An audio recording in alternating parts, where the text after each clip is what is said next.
Howdy gang, Frankie Day back here again on YouTube. I have another build of the past I'd like to be able to share with you again. This is an old Monogram kit. I have this since 1974 when it first came out. This is their P61 Black Widow 148 scale. Now before I show you the kit, folks, the build, I'd like to say something about its history. This model does have a very bright, significant part of its history of its making. This was Monogram's first precision tooled airplane brought into production for modelers. They got away from the gimmick models with folding wings, retractable landing gear, bombs drop, and stuff like that. All these toyish, nifty, 50 gimmick models they got away from. So in 1974, they produced the Monogram P61 Black Widow, and right after that, the TBD Devastator came in. And this was the first precision tool kit they ever produced, and opened doors for many core-inch models to come in the future. And as a chain of events of new tooling models, the Black Widow came out. After the P61 came out in '74, TBD came out in '74.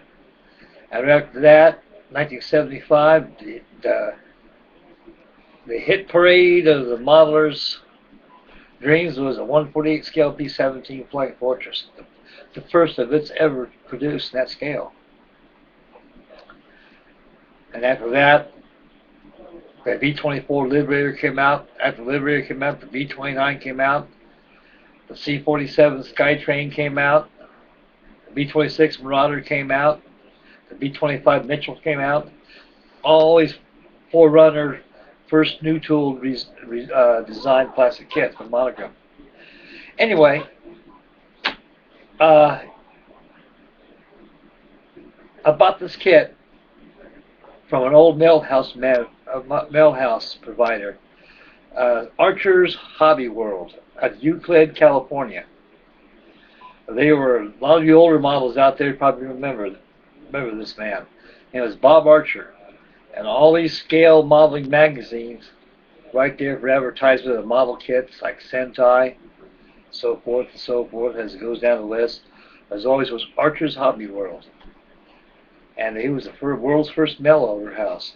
So actually, it was a mail hobby shop at your mailbox. Back in those days, it was called in the model you wanted. They sent it to your house, COD, money order, or credit card. But that business is no longer in service. More Mr. Archer bellied out many years ago. So you got a lot of other mail houses to go to. You can buy them online. You can buy them from the Squadron out of Raleigh, Texas. They're an excellent holder of kits. They were another forerunner of the mail house kits you can buy. But I bought this kit from Archer's Hobby World. I've never seen it come out. It came out in advertisement. I bought a publication for a model that I just got done building. What the devil what it was? It was a Hasagawa kit. Yeah, it was the BF F11C. Ghost Hawk, one with the retractable landing gear inside the fuselage. It was the Ghost Hawk 1/32 scale. And in fact, they had more kits coming up. Monogram made that. It says it's now ready. So Bob Archer was always the first one that has it, so I bought it. I think a kit cost back then $2.50, somewhere around there. $2, $1.98. Not too bad, pretty cheap. But you got a whole new retooled airplane for its time. I can remember the kit came with a brochure by Chet Payne. It's molded in black plastic, and it gave you two color schedules. Both were variants of South Pacific Theater. One was olive drab with neutral gray, and the other was just all black. So I modeled mine with olive drab, neutral gray at the bottom with evasion stripes. And here, folks, is the model. I'd like to show it to you. I just pulled this out of the box a while ago. This is the Monogram. This is a 1974 kit. I bought this in 1974. This is the Monogram. P61 Black Widow.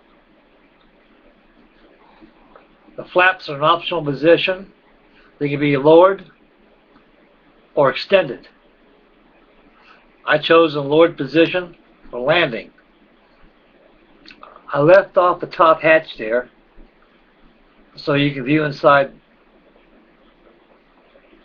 the cockpit. Look at the controls and everything. I also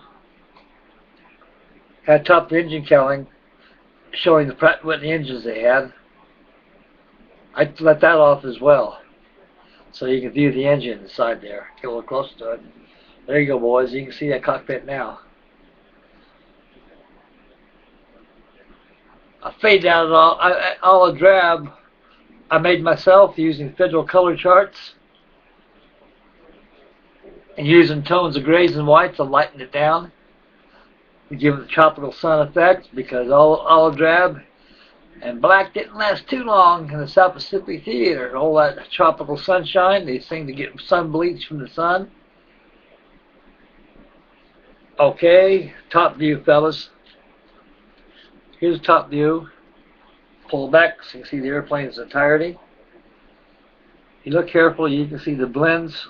All airbrush, kids, all airbrush. You can see the blends of the airbrush. The evasion stripes are masked off, painted the same. The leading edges of the flaps, trailing edges of the wings were all chromate green because they're exposed metal. Now for the bottom. Bring it back to see the airplane's entirety. All airbrushed, fellas, all airbrushed. A little closer, you can see it. There you go. That's a good bingo. That's a little better now. All airbrush, fellas. If I just keep this pose right here, I can give this thing a good walk around. You can see a little better than what it is. I know I keep mentioning about this camera I'm supposed to be getting, though, but I'll be getting that camera in probably any day now, guys. Things will be different. As you can see, the blends of the grays right on here. Using that by airbrushing. I airbrushed gray stain on it. Using turpentine as window spirits. This thing is built right out of the box, kids. Right out of the box. No aftermarket parts at all. I built this thing back in 1974. There was no such thing as aftermarket parts. No such thing as photo etch. It's a beautiful airplane. The P61 Black Widow was one heck of an airplane for its time. It could pack a punch. Challenging its adversary. You'd be hit and shot before you know what happened to him. Well, folks, the old hands of the grandfather clock is telling me it's time for me to go, so I'm very glad for sharing this build with you. I had for years. I got plenty more I'd like to share with you. And I'll be back next time on YouTube. Please subscribe. And may God bless everybody. And thank you for tuning in. I appreciate everybody's comments. You know, you make me very happy, and you guys are great out there. Alex, Lenny, Baghead, all you guys, Panzerman, Bill, all you guys. I love you guys all. Happy modeling, everybody, and may God bless, and see you next time. Bye-bye, boys.